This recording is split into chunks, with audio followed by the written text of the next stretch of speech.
यो पूर्जा व्यवस्था भन्थे, पूर्जा व्यवस्था भन्ने त के मानेका थिए परिवर्तन ब्यालेटबाट हुन्छ भन्नेलाई नमान्ने, बुलेटलाई मान्ने शक्तिलाई संसदीय लोकतन्त्रको हिमायती पार्टीले कसले ल्याइ पुर्यायो? आज त्यही शक्तिहरू फेरि लोकतन्त्र बचाउनको लागि हामीलाई नेतृत्व चाहियो भनेर लुरु काङ्ग्रेसमा आउँछन् भने त हामीले यसको लागि सहकार्य गरे हो नि त। हामी किन कसको पथमा जानु पर्यो? काङ्ग्रेस जस्तो लोकतान्त्रिक पार्टी जसको विचारधारा राष्ट्रिय होइन अन्तर्राष्ट्रिय तहमा स्थापित विचारधारा बोक्ने पार्टीले कसैको बैशाखी आजको आवश्यकता होइन के? पश्चिमा देशहरूको निर्देशनमा यो 5 दलीय गठबन्धन चलेको छ भने सत्य हो? यो गलत कुरा छ हैन। यो पश्चिमा देशको कुरा पनि नल्याउनुस् हैन। मैले अघि नै भने राष्ट्रिय देशी विदेशी शक्तिहरू जब चलखेल हुन्छन्, बीपीले भन्नुभएको थियो एकमुठी माटो ल्याऊ, त्यो माटोले बोल्छ त्यही गर भन्नुभएको थियो। जब बीपी जानु भएको थियो नि त चीन हैन, सगरमाथा हाम्रो हो भनेका थिए नि, बीपीले प्रमाण दिएर के भन्नुभएको थियो? यो नेपालको हो। केपी ओलीले कहाँ भन्नुभयो? त्यसैले म के भन्छु भने जब कठिनाइहरू आउँछन्, समस्या आउँछन्, राष्ट्रियता, राष्ट्रिय अखण्डता, स्वाधीनता र सिङ्गो नेपाली जनताले साधक प्राप्त गरेर ल्याएको सङ्घीय लोकतान्त्रिक गणतन्त्रमाथि प्रहार हुन्छ। त्यही संविधानमाथि प्रहार भयो। हामी गठबन्धन गरेर चुनाव लड्न जान खोज्या होइन नि, वैचारिक लडाइँमा हामी विचलन भएको होइन नि। हामीले राष्ट्रियता, लोकतन्त्र र समाजवाद हाम्रो मूल मन्त्र, आस्था र विश्वास हो, त्यसलाई छोड्न थालेको होइन नि। तर संविधान जनताको सार्वभौम सत्ता सम्पन्न थलो प्रतिनिधि सभा बार विघटन भयो, संविधानका धाराहरू च्यातिन थाले, गणतन्त्रको प्रतीकहरू अमुक पार्टीको नेता भन्न थालेपछि यो गठबन्धन एमालेले के आरोप लगायो भने प्रचण्डको सहकार्यमा शेरबहादुर देउबा यानि कि काङ्ग्रेस फेरि हिँड्न थाल्यो भनेर त उहाँहरूले अब तपाईँ हेर्नुहोस्, अब हाम्रो प्रधानमन्त्री केपी ओलीको त मलाई धेरै कुरा गर्ने मन लाग्दैन, जसले पार्टी मिलाउन सक्नु भएन हैन। एउटा चाहिँ प्रधानमन्त्रीको सत्ता प्राप्तिको लागि शक्ति संशय, सत्ता कब्जा भन्छु के म, कब्जाको लागि माओवादी सहितको गठबन्धन भयो। तर 3 वर्षको अवधि तपाईँले पनि त अनुभव गर्नुभयो नि त, कस्ता कस्ता विधेयक आए तपाईँमाथि तरबार लगाउने मिडिया काउन्सिल विधेयकदेखि हैन। त्यसैले म भन्छु त्यो मापदण्ड बनाऊ, मूल्याङ्कन गरौँ। मूल्याङ्कन पद्धति नहुँदा के भयो? हामीले सही मान्छेलाई टिकट दिन सकेनौँ, सही मान्छेलाई जिम्मेवारी दिन सकेनौँ। आज त्यही गुनासोहरू चाहिँ पोखिएका छन् नि सतहमा। यी सबै वर्गहरू चाहे दलित हुन्, आदिवासी, जनजाति, युवा, महिला, राष्ट्रको मूलधारमा आउन नसकेको शक्तिलाई पार्टीको संरचनाको मूलधारमा समावेशीकरण कदम जम भनेको छ नि त काङ्ग्रेसको विधान।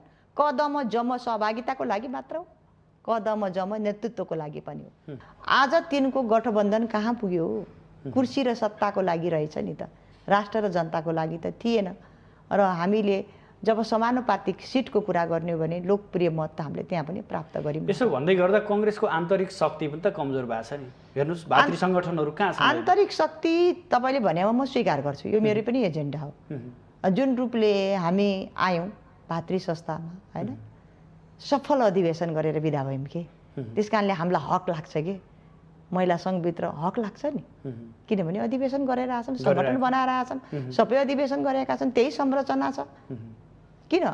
तर अहिलेको जुन हामीले अधिवेशन नगरेर एडप्ट कमिटी तदर्थवादमै रमाउने, तोकेको समयमा अधिवेशन नहुने, महिना थप्दै जाँदा चाहिँ काङ्ग्रेस कमजोर भएको फिल चाहिँ भएको छ। हामी कहाँ थियौँ आज कहाँ छौँ भन्दा पनि आज मुलुक कहाँ छ के, आज काङ्ग्रेस कहाँ छ? हामीले मुलुकलाई दिनको लागि अबको के हो त एजेन्डा, त्यसमा डिबेट हुनु पर्यो। एजेन्डाको आधारमा समर्थन गरौँ भन्ने चाहिँ मेरो बहस छ। एजेन्डाको कुरा म एकैछिनपछि उठाउँछु। यहाँ स्पष्ट भन्नुहोस्, तपाईँ देउवा लाइनबाटै आउने हो? यो आउने यो लाइन मलाई कसले दिन्छन् भन्ने कुरा पछाडि मान्यतासँग डिबेटमा गएको छैन, छलफलमा हेर्नुहोस्। तर म चाहिँ अहिले चाहिँ बहसमा छु कि यो मेरो पर्सनल नैसर्गिक अधिकारलाई हैन म कहाँ भोलि रहन्छु हैन यो भन्ने कुरा त यो व्याख्या गर्दै हिँड्ने कुरा जस्तो मलाई लाग्दैन। यति ठुलो लिडरसिप चाहिँ सीमित हुने सम्भावना छ, तपाईँले भनेको कुराको छ। त्यसैले यो कुरालाई मध्यनजर राखेर हामी भनि पनि राखेका छौँ। सिनियर जो हुनुहुन्छ आज पनि हुनुहुन्छ नि, चित्रलेखा यादव सिनियरै हो, सुता कोइराला सिनियरै हो, अब सीतादेवी यादव पनि कोषाध्यक्ष सिनियरै मानव होइन। उहाँहरूको जेनेरेसन पछाडि त हाम्रो जेनेरेसन पनि त तयार भएर बसेका छौँ नि त। मेरो आग्रह के हो, तपाईँ सक्नुहुन्छ, तपाईँ भाइटल पोस्ट होइन प्रेसिडेन्टमै लड्नुहोस् हैन, भाइटल पोस्टमा लड्नुहोस्। सक्नुहुन्न तपाईँ पछाडिको जेनेरेसनलाई हामी साथमा छौँ भन्नु, यो 14औं महाधिवेशनको यो पछि- रस्साकस्सीमा पछि- हामी पदाधिकारीमा उठ्न तयार छौँ के हामीहरू।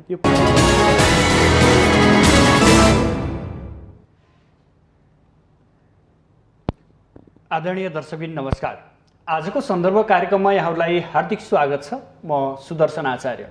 दर्शकबिन, आजको सन्दर्भमा आज हामी नेपाली कङ्ग्रेसकी नेत्री, विगठित प्रतिनिधि सभा सदस्य तथा पूर्व महिला सङ्घको सभापति डाक्टर डिला सङ्ग्रौला पन्तलाई निम्ति आएका छौँ। खास गरी नेपाली कङ्ग्रेसको आसन्न 14औं महाधिवेशन, यसमा नेतृत्व र अझै भन्नुपर्दा महिला नेतृत्व कस्तो आउँछ, के महिलाहरू अबको महाधिवेशनबाट पदाधिकारीभित्र आफ्नो बाहुल्यता कायम राख्न सक्लान् अथवा कस्तो समीकरण बन्दैछ, आज हामी यो विषयमा विशेष चर्चा गर्नेछौँ। साथसाथै समसामयिक राजनीतिक घटनाक्रम र नेपाली कङ्ग्रेसको भूमिकाका विषयमा पनि छलफल गर्नेछौँ। सर्वप्रथम उहाँलाई स्वागत गरौँ। स्वागत छ यहाँलाई। हस्, धन्यवाद, नमस्कार। महाधिवेशन निकै तामझामका साथ अगाडि बढेको छ, भेटघाट तीव्रता छ। कसरी छलफल गर्दै हुनुहुन्छ, कसरी अगाडि बढ्दै म हुनुहुन्छ? चाहिँ यो कोभिड-19 दोस्रो सङ्क्रमणभन्दा अगाडि पुष माघ फागुन 3 महिना चाहिँ म देशभरि गएँ। साथीहरूको बिचमा थिएँ। ठुला ठुला मेरो आमसभा प्रोग्राम थियो। कतिपय हिंसाका घटना घटे होइन। भागीरथा भट्टको न्यायको लागि हाम्रो अभियान, सम्झना कामी लगायत योभन्दा अगाडि निर्मला पन्तको बलात्कारपछि हत्या हुँदा असंवैधानिक प्रतिगामी कदमको एजेन्डा लिएर गयौँ। त्यसपछि कोभिड दोस्रो लहर आयो, भेरिएन्ट आइसकेपछि भर्चुअल मार्फत, जुम मार्फत मैले आफै जुम चलाइरहेको छु। पहिलो हामीले चरणमा 7 प्रदेशमा कोभिड-19 विरुद्ध हाम्रो अभियान भनिकन डाक्टर संवाद कार्यक्रम गऱ्यौँ। जब नेपाली काङ्ग्रेसको केन्द्रीय समितिको बैठकले कार्यतालिका प्रकाशित गरिसके पछाडि चाहिँ नेपाली काङ्ग्रेसको 14औं महाधिवेशन अबको बाटो के हुने मार्ग चित्र, यो गर्नुको उद्देश्य 7 प्रदेशमा हाम्रो के थियो भने जहिले पनि सभापतिको उम्मेदवार बन्ने होइन, के को आधारमा समर्थन गर्ने त, त्यो मार्गचित्र प्रस्तुत गर्नु पर्यो, एजेन्डा। त्यस कारण अबको बहस नेतृत्वले नीतिमा बहस होस् भन्ने हाम्रो एजेन्डा थियो। यति सफल भयो कार्यक्रममा। पार्टीको जिल्ला सभापतिदेखि लिएर महिला सङ्घ, तरुण दल, दलित हरेक तह र तबकाको 7 प्रदेशमा हामीले सक्यौँ। यो सक्दै गर्दा तपाईँले भने जस्तो हामीलाई के लाग्यो भने बहसमा त कोही महिला देखिएन, भाइटल पोस्टमा पनि दाबी देखिएन, सभापतिमा पनि दाबी देखिएन। 8 तहको संरचना छ, महिलाहरूलाई कसरी ल्याउने? अहिलेको विधान जो छ त्यो विधानले 1/3 त आरक्षण गर्यो, तर 1/3 सहभागिता र प्रतित्व मात्रै गर्यो के नेतृत्व गरेन। मुलुकको आधाभन्दा जनसङ्ख्या ओगट्ने महिलाहरू नेपाली काङ्ग्रेसको लोकतान्त्रिक पार्टी, यति लामो इतिहासको लोकतान्त्रिक आन्दोलनमा महिलाहरू त सधैँ अग्रपङ्क्तिमा सहयात्री भएर खटे नि त। इतिहास गौरवान्वित हुने, तर एउटा क्लस्टरभित्र केन्द्रमा एउटा सहमन्त्री महामन्त्री, प्रदेशमा एउटा सहमहामन्त्री, यतिमा सीमित राखेपछि हामीले अहिले तेस्रो श्रृङ्खला लिएर आएका छौँ। त्यो श्रृङ्खलाको बहस हाम्रो चलिरहेछ प्रदेशमा। नेपाली काङ्ग्रेसको 14औं महाधिवेशन नीति र नेतृत्वमा महिला भन्ने छ। 27 गते यो ठुलो हाम्रो कार्यक्रम भइराखेको छ। यिनैको सेरोफेरोमा महिलाहरू 8 तहको संरचनामा तपाईँ उठ्न तयार हुनुहोस्, खुट्टा नकमाउनुहोस्, प्रतिस्पर्धा गर्नुहोस् भनेर हामी भनिराखेका छौँ। यो भन्दै गर्दा प्रतिक्रियाहरू कस्ता आएका छन्? प्रतिक्रिया उहाँहरूको यस्तो आएको छ, उहाँले भनिसक्नुभयो 8 तहको संरचनाभित्र विधान किन त्रुटिपूर्ण भयो? नेपालको संविधानले त लेखेकै छ नि होइन। स्थानीय तहमा अध्यक्ष, उपाध्यक्ष, मेयर, उपमेयर, सभामुख, उपसभामुख, राष्ट्रपति, उपराष्ट्रपति भन्नुको मतलब पार्टीले पनि आफ्नो संरचनामा विकल्पहरूको सहित दिनु पर्थ्यो। र किन यहाँ 2टा उपसभापति हुँदै गर्दा एउटा उपसभापति महिला किन बनाउन सक्नु भएन? किन अनिवार्य लड्नु भएन? 2टा सहमहामन्त्री आउँदै गर्दा एउटा सहमहामन्त्री किन राख्न सक्नु भएन? महिलालाई क्लस्टरभित्र सीमित राख्ने जाति हो महिला, हरेक जातभित्र महिला छन् भनिकन यो तिखो प्रश्न हामीतिर तेर्सियो। तेर्सिँदै गर्दा मैले विगतलाई के सम्झाउन चाहेँ भने जब विधान बन्दै थियो बन्दै गर्दा केन्द्रीय समितिमा पार्टी सभापतिलाई भेटेर बार तपाईँले यो प्रावधान राख्नै पर्छ, यसले ठुलो द्वन्द्व निम्ताउँछ, महिलाहरू अझै प्रतिस्पर्धा गरेर आउन सक्ने अवस्था छैन भन्दै हाम्रो बोली सानो भयो। नेपाली काङ्ग्रेसको केन्द्रीय समितिमा अहिले हामी 20% लगभग महिला छौँ जम्मा, अरू जिल्ला समिति तल्लो समितिमा 24% मात्रै छ के। अहिले तपाईँले देख्नु भएन 1/3 महिला हामीले भनेका छौँ नि त, तर अहिले क्रियाशील 8 लाख समथिङ बाहिर आउँदै गर्दा 1/4 मात्रै भयो भनेर आइरहेछ नि त। कहाँ कमी भयो? खै त 1/3लाई क्रियाशील भर्न दिएको, कमजोरी भएका छन्, यो कुराको गुनासो आएको छ। त्यसैले यो बिचमा पनि हामीले आश्वस्त र विश्वस्त के पारेका छौँ भने तपाईँहरू अब 8 तहको संरचनामा सक्नुहुन्छ सभापति आउनुहोस् होइन, नभए भाइटल पोस्टमा आउनुहोस्, माथिसम्मको एउटा लडाइँ हामी लड्नुपर्छ। यो महाधिवेशन महिलाको लागि महायज्ञ हो, यो लडाइँमा हामी सफल हुनुपर्छ भनेर भनेका छौँ। नेतृत्वमा कोही महिला आकांक्षा हुनुहुन्छ अहिलेसम्मको परिस्थिति? अहिलेसम्म चाहिँ धेरैजना जिल्ला सभापतिमा पनि उठ्नुहोस् भनेका थियौँ, विगतलाई पल्टाउनु भयो भने 3 जना मात्रै जिल्ला सभापति 13 महाधिवेशनमा भएको थियो, 3-4 जना क्षेत्रीय सभापति उठेका थिए होइन। अहिले त फराकिलो पनि भयो, अलिकति सदस्यतामा पनि वृद्धि भयो, 1/3 पनि भन्यो, तागत पनि बढ्यो, आकार पनि बढ्यो। जो सभापति उछिने हुन् त्यो 1/3 प्रतिनिधिहरूले भोट हालेनन् भने त 8 तहको संरचनामा कोही सभापति बन्नेवाला पनि छैन होइन। त्यस कारणले गर्दा चाहिँ उहाँहरूलाई अलिकति ऊर्जा चाहिँ थपिया छ, कतिको उत्साहित पाउनु भयो? उत्साहित चाहिँ हुनुहुन्छ, तर पनि त्यो भित्रमा पनि तपाईँले भने जस्तो नेपाली काङ्ग्रेसभित्र छन् नि त, महाधिवेशनभित्र गुट उपगुट छन् होइन, त्यहीभित्र महिला पछाडि छन्। त्यसको रङले गर्दा चाहिँ उनी अझ पछाडि पारिन्छन् कि भन्ने आशंका छ, तर हामी उनीहरूको तागत र ऊर्जा बनेर नडराउनुहोस्, हामी तपाईँहरूको साथमा छौँ, उठ्नुहोस् चाहिँ भनिरहेछौँ। अनि केन्द्रीय तहको नेतृत्वको लागि महिलाको सम्भावना कतिको देख्नु भएको छ? केन्द्रीय तहको नेतृत्व चाहिँ अब धेरै कराउनेमा म पनि पर्छु होइन।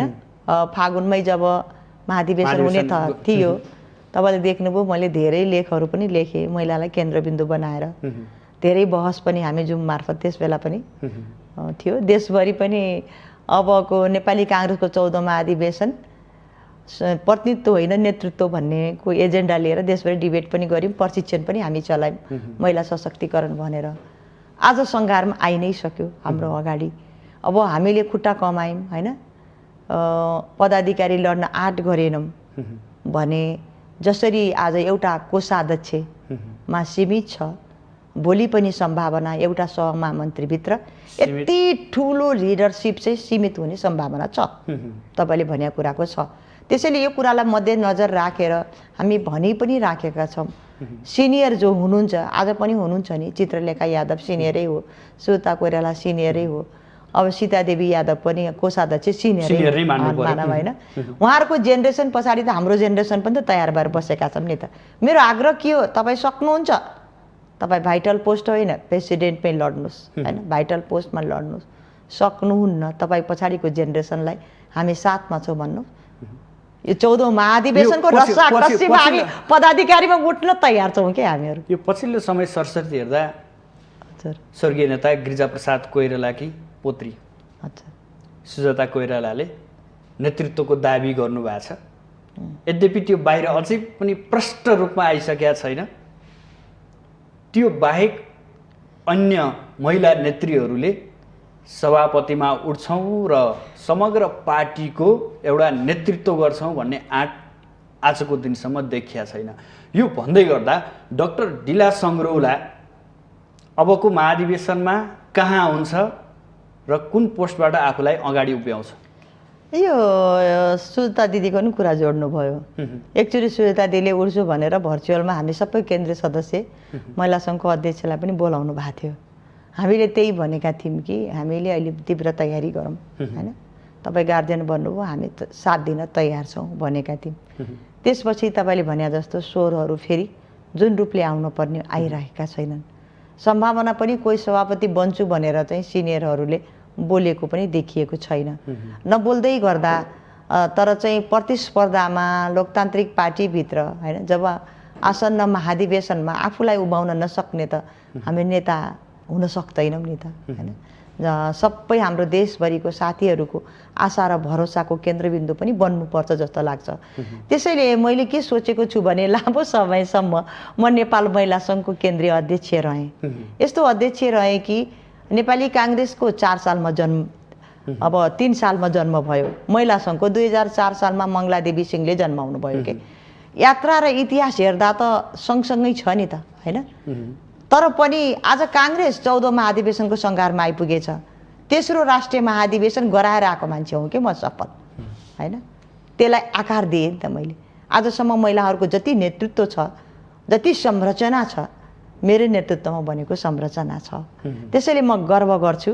अबको महिलाहरूको नेतृत्वको पदाधिकारीमा चाहिँ मैले उभिनुपर्छ, अगाडि जाने सोच मैले बनाएको छु। ठ्याक्कै भन्दैन यही पोस्टमा मेरो सोच, साथीभाइको सोच त भन्नुहुन्छ भने भाइटल पोस्टमा उपसभापति महामन्त्री नै लड्नुहोस् भन्नुभएको छ हैन। उहाँहरूले चाहिँ तपाईँ त योभन्दा अगाडि त जानै पर्छ, तपाईँ जति को छ यो कुद्ने, लेख्ने, बोल्ने, हिँड्ने, हामीले तपाईँसँग हाम्रो पहुँच छ भनी भन्नुभएको छ। तर सबै कुरालाई मध्यनजर राखेर कि महामन्त्री कि सहमहामन्त्री, यसमा चाहिँ मैले इच्छा राखेको छु। तयारी चाहिँ म तीव्रमा छु। यिनी दुईटा पोस्टमध्ये एउटा पोस्टमा चाहिँ जिल्ला सङ्ग्रौलालाई देख्न पाइन्छ, देख्न पाउनुहुन्छ। 14औं महाधिवेशनको भिडभित्र म हुन्छु। समग्रमा हेर्दाखेरि कङ्ग्रेसकी वंश परम्पराबाट अगाडि बढेको छ नेतृत्वमा कि वरिष्ठताको आधारमा अगाडि बढेको अवस्था छ? अब 14औं महाधिवेशनले यो तोड्छ? एकदम राम्रो कुरा सोध्नुभयो। काङ्ग्रेसमा तपाईँले भने जस्तो लेगेसी हैन, एउटा अर्थ राख्छ भन्नुभयो। त्यसलाई तोडेर आदरणीय अहिलेको पार्टी सभापति शेरबहादुर देउपा पार्टी सभापति बन्नुभयो नि त। त्यसले मात्रै अर्थ राख्दो रहेन रहेछ हैन। त्यसपछिको पदाधिकारीमा पनि तपाईँले भने जस्तो केही लेगेसीको पनि प्रभाव, केही उहाँको लगानीको पनि प्रभाव रह्यो। अहिले 14औं महाधिवेशनमा यति हत्ताएर बढ्यो कि सबैजनाले चाहिँ हामी 101 सक्षम छौँ, हामी सभापति बन्छौँ भन्दै गर्दा मलाई चाहिँ खुसी लागेको छ कि। किनभने महाधिवेशन यस्तो प्रक्रिया हेर्ने हो भने लगभग आधा दर्जन आकाङ्क्षीहरू त हजुर वंशभित्रैबाट हुनुहुन्छ नि। यो वंश भन्दा पनि अब त भन्न पनि मिल्दैन हैन। उहाँहरूको पनि त लगानी त छ नि त पार्टीभित्र। त्यो रूपमा चाहिँ हामी नहेरौँ हैन।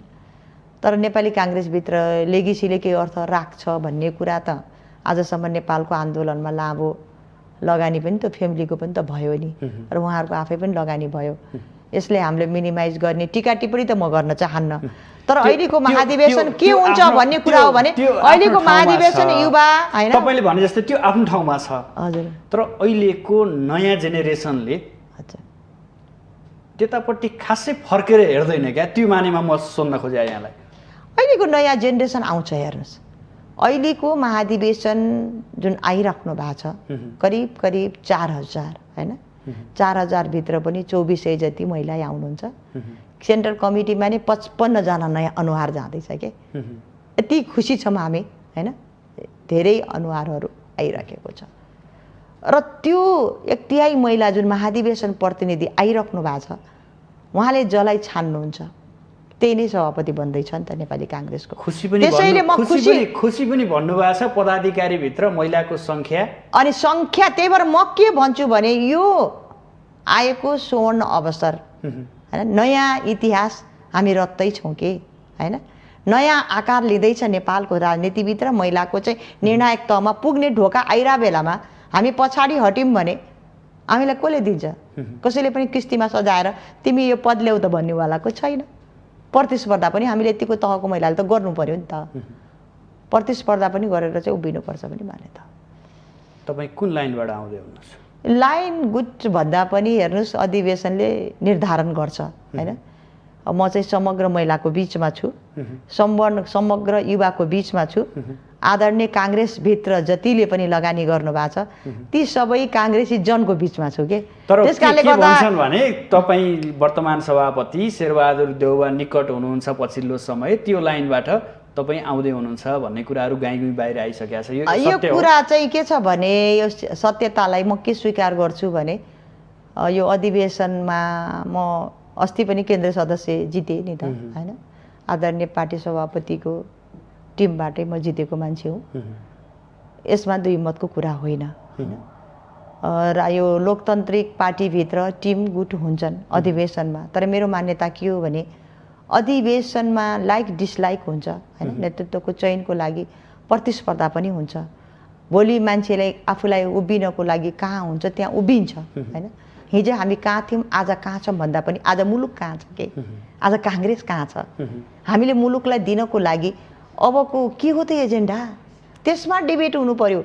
एजेन्डाको आधारमा समर्थन गरौँ भन्ने चाहिँ मेरो बहस छ। एजेन्डाको कुरा म एकैछिनपछि उठाउँछु। यहाँ स्पष्ट भन्नुहोस्, तपाईँ देउवा लाइनबाटै आउने हो? यो आउने यो लाइन मलाई कसले दिन्छन् भन्ने कुरा पछाडि मान्यतासँग डिबेटमा गएको छैन, छलफलमा हेर्नुहोस्। तर म चाहिँ अहिले चाहिँ बहसमा छु कि यो मेरो पर्सनल नैसर्गिक अधिकारलाई होइन म कहाँ भोलि रहन्छु होइन यो भन्ने कुरा त यो व्याख्या गर्दै हिँड्ने कुरा जस्तो मलाई लाग्दैन। टेलिभिजनमा माइन्ड नगर्नु होला होइन, किनभने समग्र महिलाको एउटा लिडरसिप आएर उभिएको मान्छे हुँ म महिलाहरूको होइन। त्यस कारणले हरेक महिलाहरूको चाहना र भावना अनुसार नै म उभिने हो कि। त्यस कारणले जब 14मा अधिवेशन आउँछ त्यसले निर्धारण गर्ला। अहिले चाहिँ उनीहरूकै चाहना अनुसार चाहिँ पदाधिकारीमा उभिने मैले निर्णय गरेको छु। छिटै तपाईँ अधिवेशन लागेपछि कसरी जान्छ थाहा पाइहाल्नुहुन्छ। अहिले यसलाई यतिमै सीमित राखौँ। तर हाम्रो जुन बहस छ नि नेपाली काङ्ग्रेसको 14मा अधिवेशन नीति र नेतृत्वमा महिला भन्नेलाई कसरी लानेलाई चाहिँ छलफल गराउनु पर्छ जस्तो मलाई लाग्छ। अब वर्तमान सभापति शेरबहादुर देउवाले पुनः आकाङ्क्षा देखाउनु भएको छ। हजुर। त्यसै गरी वरिष्ठ नेता रामचन्द्र पौडेल, कृष्ण सिटौलादेखि लिएर कोइरालाबाट 3 जना, प्रकाश मानदेखि कल्याण गुरुङसम्म सभापतिको दावेदारका रूपमा आफूलाई अगाडि उभ्याउँदै गर्दा अब कङ्ग्रेसले नयाँ नेतृत्व पाउँछ भन्ने आशा आम नेपाली जनहरूमा, नेपाली कङ्ग्रेस जनहरूमा हुँदाखेरि नेतृत्व कहाँनिर आउँछ? देउबामै आउँछ, यो रामचन्द्र पौडेलमा आउँछ, अथवा दोस्रो तेस्रो पुस्तामा चाहिँ तपाईँले यो जुन पुस्तान्तरणको कुरा गर्नुभयो नि होइन, एउटा डिबेटमा म थिएँ कि रूपान्तरण। पहिलो पाटो रूपान्तरण, रूपान्तरणका एजेन्डाहरू के हुन् त होइन, कुन कुन पाटोमा शिक्षा, स्वास्थ्य, रोजगार, आर्थिक, सामाजिक र जुन अभियन्ता र रूपान्तरण होइन, त्यसको नेतृत्वको पनि पर्छ, त्यसमा सङ्गठनको कुरा पनि पर्छ, सँगसँगै पुस्तान्तरणको कुरा पनि। तपाईँले दुइटै डिबेटै काङ्ग्रेस भित्तामा लामो चल्यो। चल्दै गर्दा काङ्ग्रेस पार्टी यस्तो पार्टी भएछ जब बिपी कोइराला हुँदा एकदम यङ्गर एजको हुनुहुन्थ्यो होइन। अहिलेकै पार्टी सभापति पनि त गृहमन्त्री हुँदा होइन एकदम भर्खरको युवा लक्का जवान होइन। गणेश मान्जी, कृष्ण प्रसाद भट्टराई, गिरिजाबाबु, यो जतिको पनि नेतृत्व नेपाली काङ्ग्रेसको राजनीतिक वृत्तमा जसरी उदायो होइन, सफल नेतृत्व पनि भयो, सबैजना नेतृत्व लिँदा युवा हुनुहुन्थ्यो होइन। त्यस कारणले यो म चाहिँ केमा छु भने यो निर्धारण चाहिँ एजले होइन एजेन्डाले भन्ने छु कि म होइन, उमेरले निर्धारण गर्दैन। हामीले राम्रा एजेन्डाहरू मार्गचित्रहरू प्रशस्त गऱ्यौँ, त्यो एजेन्डालाई लोकतन्त्र प्रेमीले मात्र होइन यो मुलुककै नेपाली जनताले विश्वस्त गरे। किनभने यो सङ्गठनमा त हामीलाई हात लाग्ला, एउटाले जित्ला एउटाले हार्ला, तर यो पछाडिको निर्वाचन संविधान त 7-8 महिनाभित्र नै स्थानीय तहको निर्वाचन आइराखेको छ। त्यसपछि प्रदेश र माथिको निर्वाचन जित्न सकेन भने काङ्ग्रेस ठुलो छ भन्न त सक्दैनौँ नि त। त्यसैले समग्र कुराको निर्धारण सहितको जति त पनि तपाईँले भन्नुभएको छ सबैको प्रतिस्पर्धा होला। अब चुनेर आएका 4000 करिब महाधिवेशन प्रतिनिधिले कसलाई चुन्छन्? यो मैले लाल मोहर लागेर मैले यहाँ बोलेर तोकेर यो जित्छ यो हार्छ भन्ने कुरा त होइन नि त। उनको अधिकारको कुरा हो के, यो आकलन गर्ने कुरा होइन। कङ्ग्रेसको इतिहासमा सबैभन्दा कमजोर मोडमा कङ्ग्रेस छ भनिन्छ। कमजोर मोडमा पनि छैन होइन। एउटा के छ भने मुलुक चाहिँ कमजोर मोडमा पुर्यायो क्या कम्युनिस्टले। नेपाली जनताले एउटा कुरा के बिर्सियो भने लोकतन्त्रको विकल्प लोकतन्त्र हुनुपर्ने हो के। लोकतन्त्रको विकल्प कम्युनिस्ट हुँदै गर्दा के भयो त? स्थिर स्थायित्व सुशासन र विकास त छोडिदिनु, छिन्न भिन्न आज दुई चोटि प्रतिनिधि सभा भङ्ग भयो। फेरि आज सबैको चाहिँ मध्यमार्गी पार्टी थियो, हामीलाई त प्रतिपक्ष भने हो नि त, तर पनि हामीले सबैको नेतृत्व लिएर यो संविधानको रक्षाको लागि उभिनुपर्ने, सर्वोच्चसम्म जानुपर्ने, दुई चोटि प्रतिपक्ष भएर भूमिका निभाउँला भन्दै गर्दा फेरि यो संसदको पुनर्स्थापना हुनु पर्यो भनेर नारा जुलुस गर्नुपर्ने, विरोध गर्नुपर्ने अवस्था त कम्युनिस्ट नेकपा एमाले अहिलेको प्रधानमन्त्री केपी ओलीले ल्याउनु भयो नि त। त्यसैले काङ्ग्रेस कमजोर होइन कि, काङ्ग्रेस निर्णायक घडीमा छ कि। काङ्ग्रेसले नेतृत्व लिनुपर्छ भनेर जुन बोलिरहेछन् त्यो निर्णायक घडीमा भएको काङ्ग्रेसले अबको महाधिवेशन तपाईँले भने जस्तो दुईटै पाटो रूपान्तरण पनि हुनसक्छ, पुस्तान्तरण पनि हुनसक्छ। तर भनेका होइनन् भने वर्तमान सभापति शेरबहादुर देउवाको नेतृत्वमा रहेको कङ्ग्रेस अहिलेसम्मकै सबैभन्दा कमजोर कङ्ग्रेस हो भनेर त टिका टिप्पणी भएकै हो नि। यो त स्वीकार्नुपर्छ नि। टिका टिप्पणी हुन्छन् होइन, म कतिपय पाटोलाई त स्वीकार गर्नुपर्छ।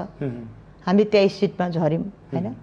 2064 सालमा पनि त्यस्तै भयो, संविधान सभाको निर्वाचन पहिलो बेजोड हामी हार्यौँ होइन। फेरि 70 मा हामी जित्यौँ। आज फेरि 23 सिटमा हामी खुम्चिनु पर्यो। यसको मतलब के थियो? तत्कालीन माओवादी र एमाले बीचको गठबन्धन थिएन। दुईटा शक्तिहरू एक ठाउँमा मिलेपछि अङ्कगणितले के बताउँछ? जित्छ नि त। त्यसैले गर्दा आज तिनको गठबन्धन कहाँ पुग्यो? कुर्सी र सत्ताको लागि रहेछ नि त, राष्ट्र र जनताको लागि त थिएन। र हामीले जब समानुपातिक सिटको कुरा गर्ने हो भने लोकप्रिय मत त हामीले त्यहाँ पनि प्राप्त गर्यौँ। यसो भन्दै गर्दा कङ्ग्रेसको आन्तरिक शक्ति पनि त कमजोर भएको छ नि। हेर्नुहोस् भातृ सङ्गठनहरू कहाँ छन्? आन्तरिक शक्ति तपाईँले भनेमा म स्वीकार गर्छु, यो मेरो पनि एजेन्डा हो। जुन रूपले हामी आयौँ भातृ संस्थामा होइन, सफल अधिवेशन गरेर बिदा भयौँ कि। त्यस कारणले हामीलाई हक लाग्छ कि, महिला सङ्घभित्र हक लाग्छ नि। किनभने अधिवेशन गरेर आछन्, सङ्गठन बनाएर आछन्, सबै अधिवेशन गरेका छन्, त्यही संरचना छ। किन? तर अहिलेको जुन हामीले अधिवेशन नगरेर एडप्ट कमिटी तदर्थवादमै रमाउने, तोकेको समयमा अधिवेशन नहुने, महिना थप्दै जाँदा चाहिँ काङ्ग्रेस कमजोर भएको फिल चाहिँ भएको छ। त्यसैले नेपाली काङ्ग्रेसको एउटा जग पिलर भनेको भातृ र सुविचु संस्था हुन्। तिनको अधिवेशन मजबुतीको लागि आवश्यक छ। अधिवेशन भएको थिएन। हाम्रो पार्टी सभापति आउँदा बित्तिकै सबैको अधिवेशन, हाम्रो पनि अधिवेशन, तरुण दल, नेवी सङ्घ सबैको गराउनु भयो कि होइन। यो कार्यकाल सकिँदै गर्दा यो गराउने हुँदै कहिले कोभिड आयो होइन, अप्ठ्याराहरू मुलुकमा आए, गर्नु पर्थ्यो। कमजोरी चाहिँ भएका छन्, त्यसलाई म स्वीकार गर्छु। यो पार्टीको अधिवेशन पछाडि छिट्टै महाधिवेशन हुन्छ यिनीहरूको। अर्को कुरा, क्रियाशील सदस्यता वितरणमा पनि काङ्ग्रेस अझै पनि अन्यल छ, अझै पनि विवाद छ। त्यहाँ वितरण प्रणाली पनि स्वच्छ भएन भन्ने आरोप पनि काङ्ग्रेसलाई लाग्यो। तपाईँले भनेको न्युज मैले पनि हेरिरहेको थिएँ होइन। अब ठुलो पार्टी हो, हेर्नुहोस् अधिवेशनको सङ्घारमा आउँदै गर्दा अब हाम्रोले नै टार्गेट के बनायो भने 10 लाखलाई क्रियाशील दिने होइन।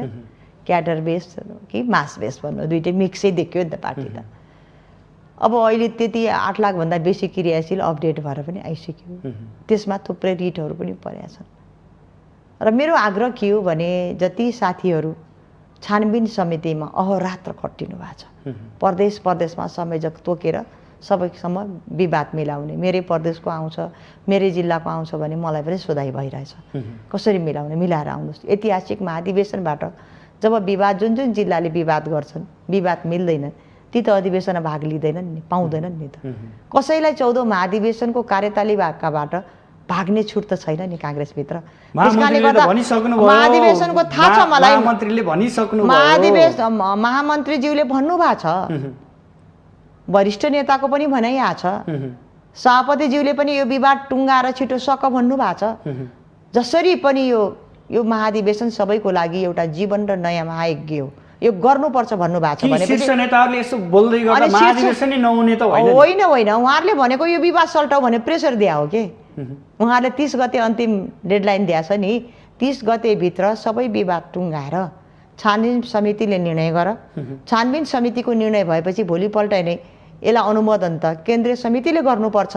केन्द्रीय समितिले अनुमोदन गरिसकेपछि थप्ने आन्तरिक तयारी भएको छ भन्ने कुराहरू अब हल्लाहरूसँग अब हामीले हेर्नुहोस्, अब हल्लाको भन्दा पनि अब हामीलाई त सूचना आएको छैन, हामी पदाधिकारीमा त पर्दैनौँ। यो काङ्ग्रेसभित्र एउटा कस्तो अचम्मको ट्रेन छ, हामीले बनाएको ट्रेनै हो होइन।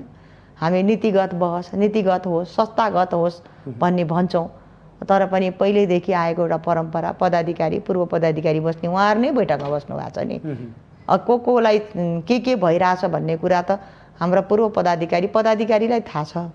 सामूहिक पद्धतिमा छलफल भएको छ, सबैले यो जिम्मेवार बन्ने भन्ने भएको छ भने यो छिटो गराउनको लागि उहाँले गर्नु पर्यो। तर उहाँहरू नै ढुक्क हुनुहुन्न।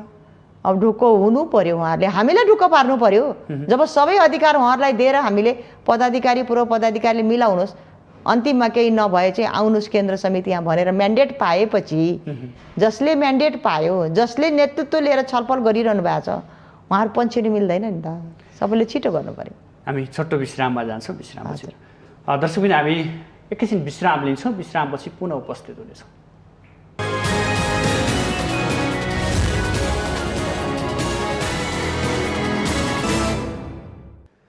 छोटो विश्रामपछि यहाँहरूलाई पुनः स्वागत छ। हामी आजको सन्दर्भ कार्यक्रममा छौँ र आजको सन्दर्भ कार्यक्रमभित्र नेपाली कङ्ग्रेसको आसन्न 14औं महाधिवेशन र समसामयिक राजनीतिक घटनाक्रमका विषयमा चर्चा गरिरहेका छौँ र यसका लागि आज हाम्रो स्टुडियोमा नेपाली कङ्ग्रेसकी नेत्री डाक्टर डिला सङ्ग्रौला हुनुहुन्छ। उहाँलाई पुनः स्वागत गरौँ। यहाँलाई पुनः स्वागत। हस्, धन्यवाद। हामी कङ्ग्रेसको आन्तरिक जीवन र आगामी महाधिवेशनका बारेमा कुराकानी गरिरहेका थियौँ।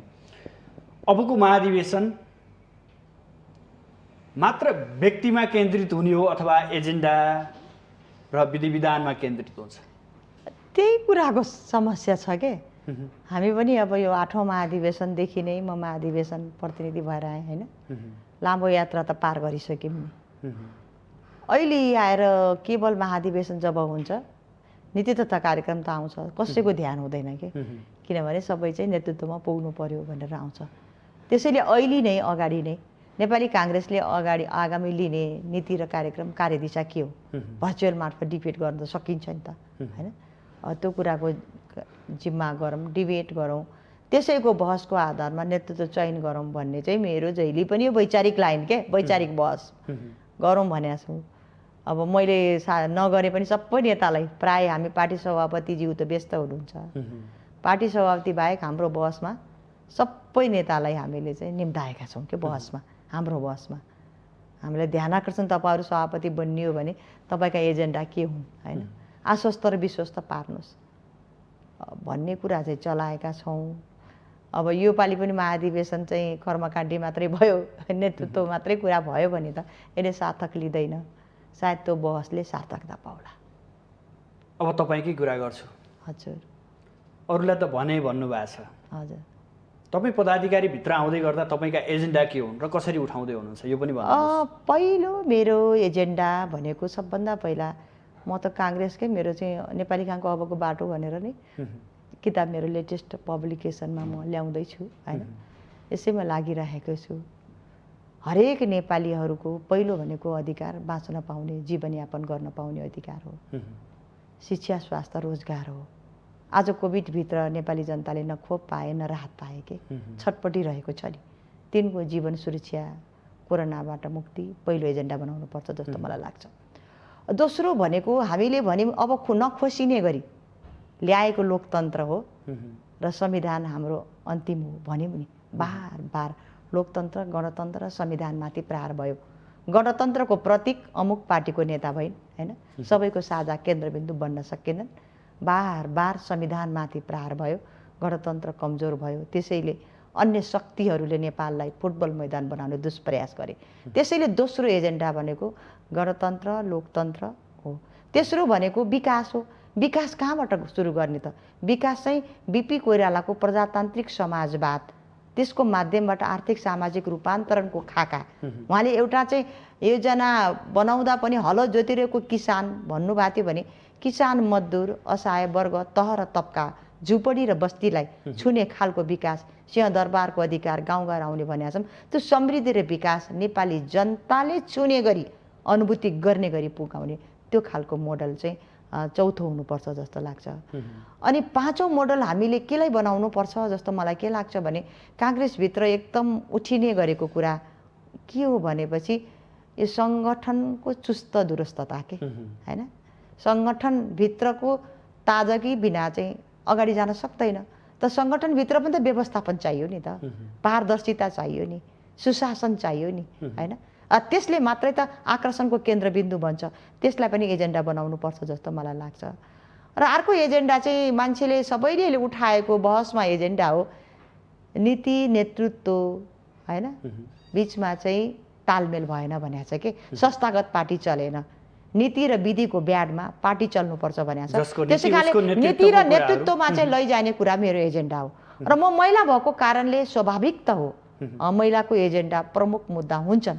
त्यो मुद्दाभित्र मेरो के हो भने महिलाहरूको चाहिँ एउटा प्रतित्व मात्र होइन कि सहभागिता मात्र होइन, महिलाको 1/3 हाम्रो प्रतित्व हाम्रो टेक्निसिडी हो, 50% हाम्रो लक्ष्य हो कि शिक्षा स्वास्थ्य रोजगार र महिला सबलीकरण र सशक्तिकरण बिना मुलुक र राष्ट्र बन्न सक्दैन। त्यसैको केन्द्रबिन्दु र तागत महिलालाई बनाउनु पर्छ भन्ने मुद्दा पनि हाम्रो। र अर्को मुद्दा चाहिँ हामीले युवाहरूको पनि बनाएछौँ होइन। नेपाली काङ्ग्रेस किन हार्यो? जति पनि नयाँ भोटरहरू आए नि त, ती आएका नयाँ भोटरहरूलाई आकर्षण हामी दिन सकेनौँ, जिम्मेवारी दिन सकेनौँ। Right man in right place भन्छ नि, उचित व्यक्तिको छनौट उचित जिम्मेवारी, यो गर्न नसक्दा हामी पछाडि पर्या होइन। जति पनि एजेन्डा यहाँले भन्नुभयो साह्रै राम्रा एजेन्डा हुन्, तर यिनी आफू नेतृत्वमा जानक लागि मात्रै अपनाइने सूत्रहरू हुन्। विगतमा पनि देखियो, कार्यान्वयनको पाटो त फितलो छ। अब विगतमा देखियो त कुन चाहिँ महिलाले पाए त प्रतिस्पर्धा? एकजना महिला कोषाध्यक्ष मात्रै पुग्नु भयो नि।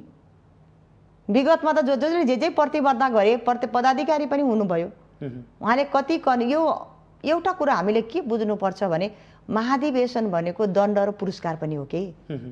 राम्रो काम गर्नेको मूल्याङ्कन हुन्छ, हाई गर्छन्, मत दिन्छन्। जसले जिम्मेवारी निभाउन सकेन त्यसलाई दण्ड त दिन्छन् नि, हार र जित त हुन्छ नि त अधिवेशनमा।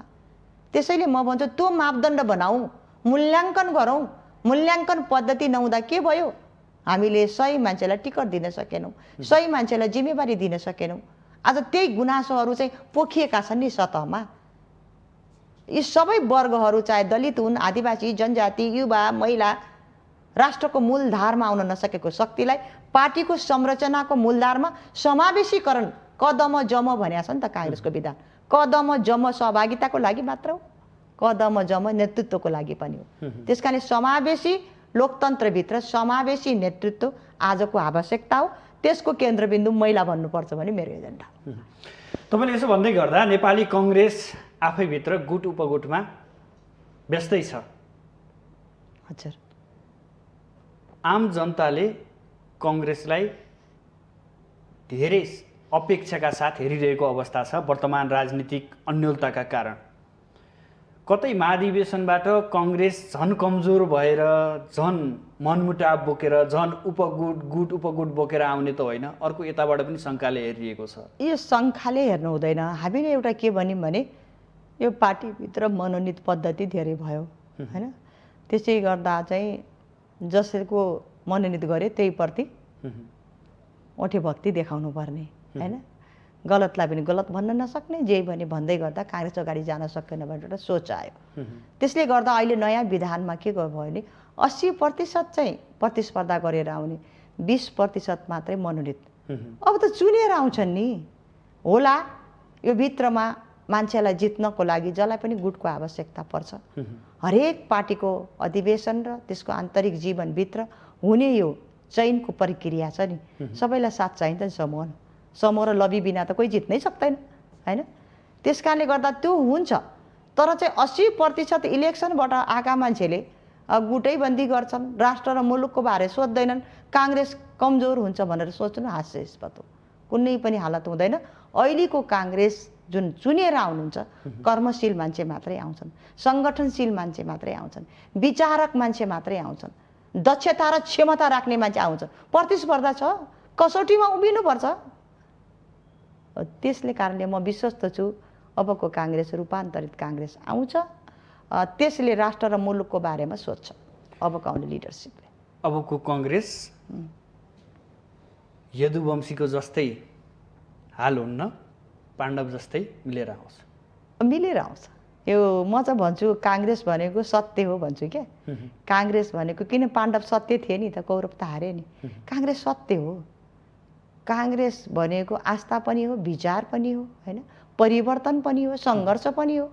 त्यस कारणले काङ्ग्रेस जति भित्र आन्तरिक लोकतन्त्रमा प्रतिस्पर्धाको लागि तपाईँले स्वर देख्नु भएको छ नि, यो त बन्नलाई हो नि।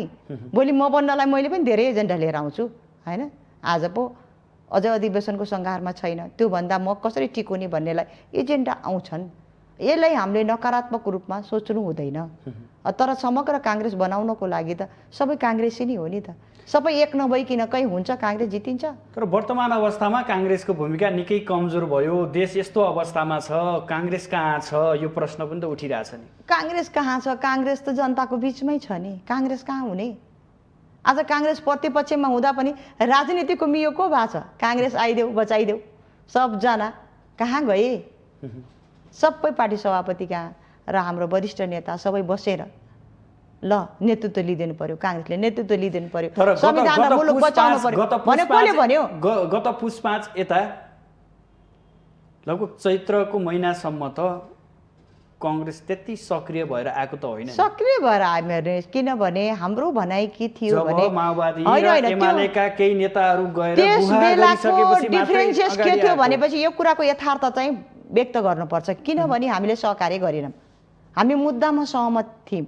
जब प्रतिनिधि सभाको विघटन भयो, यो कदम अलोकतान्त्रिक हो, प्रतिगामी हो, संविधान विरोधी हो भन्ने कुरामा सहमत थियौँ। तर त्यस बेलासम्म जब पारदर्शिता भएन, भ्रष्टाचार भयो, होइन, हिंसा भए, जता कतै नेपाली जनताले न्याय पाएनन्, कोभिड बारमा पूर्ण यो सरकार असफल भयो, चरम नेपाली जनताका पीडालाई सम्बोधन गर्न सकेन, त्यो अवस्थामा चाहिँ त्यसको साझेदारी त अहिलेको माधव कुमार नेपाल प्रचण्ड पनि त्यस बेला हुनुहुन्थ्यो नि त त्यही भित्र। त्यस कारणले हामीले के चाहियौँ भने एउटै चाहिँ नेकपा भएर बसेको शक्ति छ जसको विरुद्धमा हामीले सदनमा 3 वर्ष ध्यानाकर्षण गर्दा चटपटाएन, हाम्रा कुराको सुनवाई भएन, कार्यान्वयन भएन, जहिले पनि व्यवस्थापिकालाई कार्यकारिणीको एउटा कठपुतली बनाउने दुष्प्रयास भयो। यी सबैको पर्दाफास हामीले गर्दै गर्दा त्यहीसँग हामी सडकमा सँगै जान त सक्दैन तिमी, मुद्दामा सहकार्य थियौँ। तर राजनीतिले यस्तो पोइन्टमा ल्याइदियो कि कसैले कल्पना गरेको थियो एकचोटि पुनस्थापित भएको प्रतिनिधि सभा संसद जुन अदालतले, संसद सर्वोच्च अदालतले पुनस्थापना गरिसकेर पछि फेरि दोस्रो पटक प्रतिनिधि सभा विघटन गर्छ? संविधानको धारालाई मान्नु पर्दैन? अब अल्पमतका प्रधानमन्त्रीले आफू अल्पमतमा भइसकेपछि संविधानको धारा 76 को 4 अनुसार विश्वासको मत लिनु पर्दैन? भनेपछि यो घटनालाई म धेरै व्याख्या गर्न चाहन्न। तपाईँको सरगर्मी काङ्ग्रेसको बिचमा हुनुहुन्छ, 14औं महाधिवेशनलाई केन्द्रबिन्दु बनाएका छौँ, अर्काको धेरै कुरा गर्नुभन्दा पनि नेपाली जनताले तितो यथार्थता बोक्नु पर्ने हुनाले सबैको नेतृत्वमा काङ्ग्रेस पुग्नुपर्ने अवस्था आयो भने काङ्ग्रेस कहिले छैन, सबैको बिचमा छ। तर यस्तो गठबन्धन बनाउनु भएको छ कि हजुर माओवादीबाट पनि छ, एमाले भित्रको केही समूह पनि छ, जसपा भित्रको समूह पनि छ, जनमोर्चा पनि छ। एउटा लोकतान्त्रिक पार्टी नेपाली काङ्ग्रेस आज त्यही कम्युनिस्टहरूको जो पार्टीभित्र विचार अथवा आफ्ना पद प्रतिष्ठाबाट विचलन भइरहेको एउटा समूह छ, त्यही समूहहरूलाई समाएर काङ्ग्रेस हिँडिरहेछ भनेर त आलोचना त भएको छ। तपाईँको कुराको यही खण्डन गर्छु कि मैले।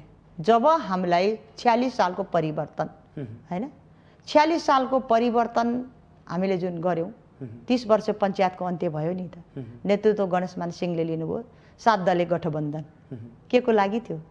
मुलुकमा लोकतन्त्र र प्रजातन्त्रको लागि थियो। यही शक्तिले सहकार्य गरेर त्यो यात्रा आयो। अब त्यस पछाडिको 62-63 को दोस्रो जो हामीले आन्दोलन, जुन 104 वर्षको राजतन्त्रको अन्त र गणतन्त्रको उदय, गणतन्त्रको निर्णायक शक्ति र गणतन्त्रको पहिलो त काङ्ग्रेसै बन्यो नि त, भने पनि त्यो पनि सबै शक्तिहरूको दलीयताको तागतको आधारमा परिवर्तन सम्भव भयो। र आज नेपालको संविधान 2072 आयो, सङ्घीय लोकतान्त्रिक गणतान्त्रिक संविधान। त्यो संविधान पनि सबै दलहरूको साझा दस्तावेज हो नि त। आज त्यही संविधानमाथि प्रहार भयो। हामी गठबन्धन गरेर चुनाव लड्न जान खोज्या होइन नि, वैचारिक लडाइँमा हामी विचलन भएको होइन नि। हामीले राष्ट्रियता, लोकतन्त्र र समाजवाद हाम्रो मूल मन्त्र, आस्था र विश्वास हो, त्यसलाई छोड्न थालेको होइन नि। तर संविधान जनताको सार्वभौम सत्ता सम्पन्न थलो प्रतिनिधि सभा बार विघटन भयो, संविधानका धाराहरू च्यातिन थाले, गणतन्त्रको प्रतीकहरू अमुक पार्टीको नेता भन्न थालेपछि यो गठबन्धन एमालेले के आरोप लगायो भने प्रचण्डको सहकार्यमा शेरबहादुर देउबा यानि कि काङ्ग्रेस फेरि हिँड्न थाल्यो भनेर त उहाँहरूले तपाईहरुलाई अब तपाईँ हेर्नुहोस् अब यो हाम्रो प्रधानमन्त्री केपी ओलीको त मलाई धेरै कुरा गर्ने मन लाग्दैन, जसले पार्टी मिलाउन सक्नु भएन होइन। एउटा चाहिँ प्रधानमन्त्रीको सत्ता प्राप्तिको लागि शक्ति सञ्चय, सत्ता कब्जा भन्छु के म, कब्जाको लागि माओवादी सहितको गठबन्धन भयो। तर 3 वर्षको अवधि तपाईँले पनि त अनुभव गर्नुभयो नि त, कस्ता कस्ता विधेयक आए तपाईँमाथि तरबार लगाउने मिडिया काउन्सिल विधेयकदेखि होइन, सूचना र सञ्चार सम्बन्धी विधेयकदेखि व्यक्तिगत स्वतन्त्रता हनन गर्ने होइन, फोन ट्यापिङका विधेयक आए। विरोध कति गर्नु पर्यो तपाईँहरूले। सधैँ बालुवाटारमा चर्चाको केन्द्रबिन्दु मेरो प्रधानमन्त्रीको पद कहिले भारतले खान दिन थाल्यो, कहिले कसले खान दिन थाल्यो, म राष्ट्रवादी भन्नुभयो। हामीले लिपुलेक, लिम्पियादुरा, कालापानी नक्सा सार्वजनिक गर्दा, संशोधन गर्दा नेपाली काङ्ग्रेसले भन्यो हामी साथमा छौँ, हाम्रो भूमि फिर्ता हुनुपर्छ। तर आज कहाँ गयो चुच्चे नक्सा? राष्ट्रपतिले मेडल दिँदा पनि गायब हुने, अहिलेको पाठ्यक्रममा पुस्तक प्रकाशित हुँदा पनि गायबै हुने भने नक्कली राष्ट्रवादको प्रक्रियामा छ भन्ने कुरा गरिन्छ के? यो प्रश्न हामीले सोध्ने हो भने प्रक्रियामा छ यो भन्ने कुरा होइन। त्यसकारणले हामी प्रचण्ड पथमा होइन, हामी चाहिँ हाम्रो लोकतान्त्रिक अम्ब्रेलाभित्र सबै शक्तिलाई ल्याएर नेतृत्व गर्दै काङ्ग्रेसले यो हामीले अहिले संसदीय व्यवस्थालाई त मान्दैन थियो नि त, यो पूर्जा व्यवस्था भन्थे, पूर्जा व्यवस्था भन्ने त के मानेका थिए, परिवर्तन ब्यालेटबाट हुन्छ भन्नेलाई नमान्ने, बुलेटलाई मान्ने शक्तिलाई संसदीय लोकतन्त्रको हिमायती पार्टीले कसले ल्याइ पुर्यायो? आज त्यही शक्तिहरू फेरि लोकतन्त्र बचाउनको लागि हामीलाई नेतृत्व चाहियो भनेर लुरु काङ्ग्रेसमा आउँछन् भने त हामीले यसको लागि सहकार्य गरे हो नि त। हामी किन कसको पथमा जानु पर्यो? काङ्ग्रेस जस्तो लोकतान्त्रिक पार्टी जसको विचारधारा राष्ट्रिय होइन अन्तर्राष्ट्रिय तहमा स्थापित विचारधारा बोक्ने पार्टीले कसैको बैशाखी आजको आवश्यकता होइन के? पश्चिमा देशहरूको निर्देशनमा यो 5 दलीय गठबन्धन चलेको छ भने सत्य हो यो गलत कुरा छ होइन। यो पश्चिमा देशको कुरा पनि नल्याउनुहोस् होइन। मैले अघि नै भने राष्ट्रिय देशी विदेशी शक्तिहरू जब चलखेल हुन्छन्, बिपीले भन्नुभएको थियो एकमुठी माटो ल्याऊ, त्यो माटोले बोल्छ त्यही गर भन्नुभएको थियो। जब बिपी जानु भएको थियो नि त चीन होइन, सगरमाथा हाम्रो हो भनेका थिए नि, बिपीले प्रमाण दिएर के भन्नुभएको थियो? यो नेपालको हो। केपी ओलीले कहाँ भन्नुभयो? त्यसैले म के भन्छु भने जब कठिनाइहरू आउँछन्, समस्या आउँछन्, राष्ट्रियता, राष्ट्रिय अखण्डता, स्वाधीनता र सिङ्गो नेपाली जनताले साधक प्राप्त गरेर ल्याएको सङ्घीय लोकतान्त्रिक गणतन्त्रमाथि प्रहार हुन्छ। काङ्ग्रेस सबैको मध्यमार्गी पार्टी बनेर सबैको नेतृत्व लिन्छ, त्यही भूमिकामा काङ्ग्रेस छ। अन्तमा प्रतिनिधि सभा विघटनका विरुद्ध सर्वोच्चमा मुद्दा छ, सुनवाई प्रक्रिया पनि जारी छ, सायद अबको केही दिनभित्र यसको केही निर्णय आउला। हजुर, यहाँलाई के लागिरहेछ? म चाहिँ त्यही आशावादी छु होइन। हामीले सर्वोच्चमा हाम्रो सिग्नेचर सहित परमादेशको लागि माननीय शेरबहादुर देउपा पार्टी सभापति कोरोना महामारीको बिचमा लाइन लागेको तपाईँले देखिहाल्नुभयो। कतिले भने त्यो बेला यिनलाई कोरोना किन लागेन छ, लाइन त लाग्यो भनेको थिएँ होइन। जब राष्ट्रपतिले गल्ती गर्नुभयो होइन, अब सिग्नेचर सबै दलको हाम्रो हामीले पूरक सङ्ख्या पुऱ्याएर लैसकेपछि यसमा केही कुरा पुगेन, दुइटै गलत छन् भन्ने त राष्ट्रपतिलाई अधिकार थिएन, त्यसले हामीले सर्वोच्च पुग्नु पर्यो। अब परमादेश संवैधानिक वर्ष 28 गतेको शेरबहादुर देउवालाई प्रधानमन्त्रीको रूपमा देख्न पाइन्छ भन्ने यहाँको एउटा आकांक्षा, मलाई त्यो आशा चाहिँ बोकेको छ। यहाँसम्म आइदिनु भयो, आफ्नो महत्त्वपूर्ण विचार र महत्त्वपूर्ण समय प्रदान गर्नुभयो, यसका लागि यहाँलाई विशेष आभार। हस्, धन्यवाद। आदरणीय दर्शकबिन, आज हामी खास गरी नेपाली कङ्ग्रेसको आसन्न 14औं महाधिवेशन र यसको नेतृत्व र महिलाको भूमिका र महिला पदाधिकारीमा आउन सक्ने सम्भावित उम्मेदवार को हुन सक्छन् र को छन् भन्ने विषयमा केन्द्रित रह्यौँ, लगायत समसामयिक राजनीतिक घटनाक्रममा पनि हामी बहस गऱ्यौँ। यसका लागि आज हाम्रो स्टुडियोमा नेपाली कङ्ग्रेसकी नेत्री, विगठित प्रतिनिधि सभा सदस्य, महिला सङ्घको पूर्व अध्यक्ष डाक्टर डिला सङ्ग्रौला पन्त हुनुहुन्थ्यो। भोलि नयाँ विषयवस्तु र नयाँ अतिथिका साथ उपस्थित हुनेछु। आजलाई भने बिदा दिनुहोस्, नमस्कार।